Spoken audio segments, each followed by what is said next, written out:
ત્યારે જ આપણે એગ્રી કોમોડિટીઝના કારોબાર ઉપર નજર કરી લઈશું અને આજના એગ્રી કોમોડિટીઝના કારોબારની જો આપણે અહીંયા આગળથી ખાસ કરીને વાત કરી લઈએ, આજે મસાલા પેકથી શરૂઆત કરીએ. મસાલા પેકમાં કઈ રીતનું કામકાજ આજે આપણને થતું જોવા મળ્યું છે એના ઉપર આપણે નજર કરી લઈએ તો ખાસ કરીને આપણે લીલા નિશાનમાં કામકાજ જોઈ રહ્યા છે. જીરામાં 0.5% આસપાસની મજબૂતી સાથેનું કામકાજ દેખાઈ રહ્યું છે. ટર્મરિકમાં 2.30%ની સારી મજબૂતી અને કોરિએન્ડર ધાણામાં પણ 2%ની મજબૂતી આવતી જોવા મળી રહી છે.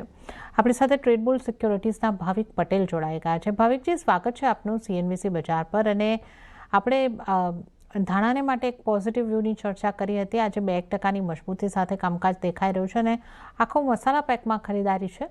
મસાલા પેકને તમે કઈ રીતે જોઈ રહ્યા છો અને કઈ રીતની સલાહ બનશે?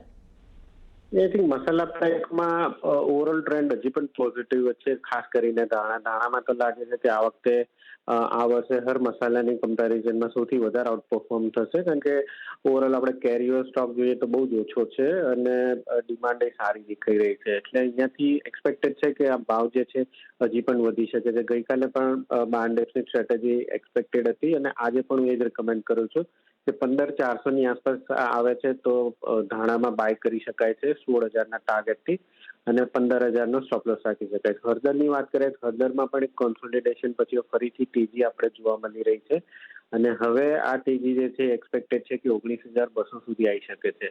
આજના દિવસમાં પણ આપણે સારી એવી તેજી જોવા મળી છે. તો અગેન આજના દિવસમાં 18,200ની આસપાસ આવે છે તો બાય કરી શકાય છે. 19,000ના ટાર્ગેટ માટે 1 થી 2 દિવસનો વ્યૂ છે અને 17,800નો સ્ટોપ લોસ રાખી શકાય છે.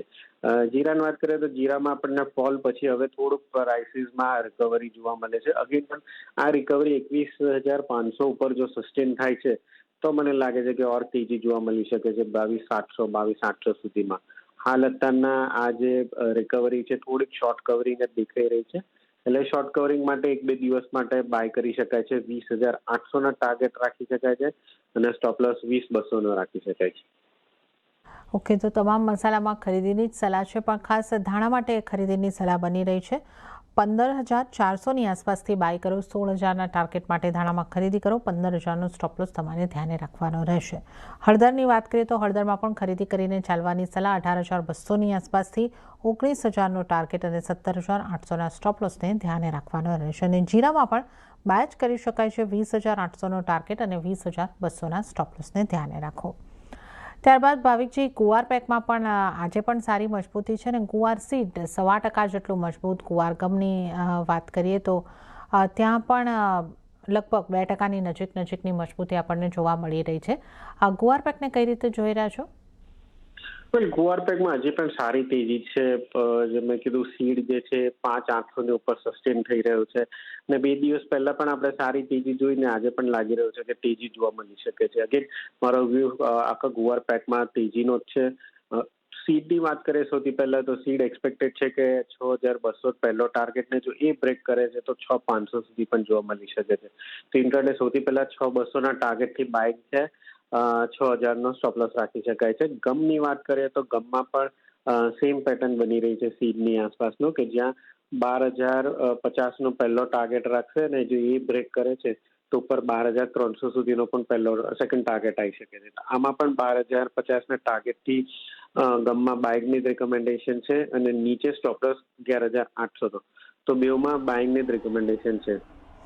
ઓકે, ગુવાર સીડ ગુવાર ગમ બંનેમાં ખરીદી કરીને ચાલવાની સલાહ. ગુવાર સીડની વાત કરીએ તો 6,200ના ટાર્ગેટ માટે તમે ખરીદી કરીને ચાલો. 6,000નો સ્ટોપ લોસ અને ત્યારબાદ 6,200 બાદ 6,500ના ટાર્ગેટ પણ બની શકે છે. ગુવાર ગમ માટે 11,800નો સ્ટોપ લોસ રાખીને બાય કરીને ચાલી શકો છો. 12,050નો પહેલો ટાર્ગેટ અને ત્યારબાદ 12,300ના ટાર્ગેટ માટે ખરીદી કરીને ચાલવાની સલાહ.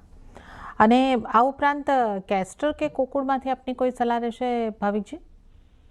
કેસ્ટરમાં અગેન પ્રાઇસીસ જે છે સારા તેજી તરફ થઈ રહ્યા છે. આ વખતે ડિલે પણ થઈ રહ્યો છે મોન્સૂનના લીધે સોઈંગનો, એ પણ એક પોઝિટિવ ઇફેક્ટ દેખાઈ રહી છે. તો કેસ્ટરમાં પણ બાઇંગ જ છે. એટલે કે 7,160 જે છે એક મેજર હર્ડલ છે, એટલે લિમિટેડ અપસાઇડ અત્યારે દેખાઈ રહી છે. પણ છેલ્લા 4 દિવસથી આપણને મોમેન્ટમ ઉપર છે એટલે હું બાયની જ રિકમેન્ડેશન આપીશ. 7160ના ટાર્ગેટથી નીચે સ્ટોપ લોસ રાખી શકાય 7,050નો, તો 7160ના ટાર્ગેટથી બાઇંગ છે. ઓકે, કેસ્ટરમાં પણ ખરીદારી કરીને ચાલવાની સલાહ બની રહી છે 7,160ના ટાર્ગેટ માટે. અને ત્યારે જ ભાવિકજી, આપનો આભાર અમારી સાથે જોડાવા બદલ અને એગ્રી કોમોડિટીઝ અંગે સલાહ આપવા બદલ. તો આ સાથે જ કોમોડિટી લાઈવમાં હાલ પૂરતું આટલું જ. હાલ મને આપશો રજા, પણ આપ જોતા રહો CNBC બજાર. નમસ્કાર.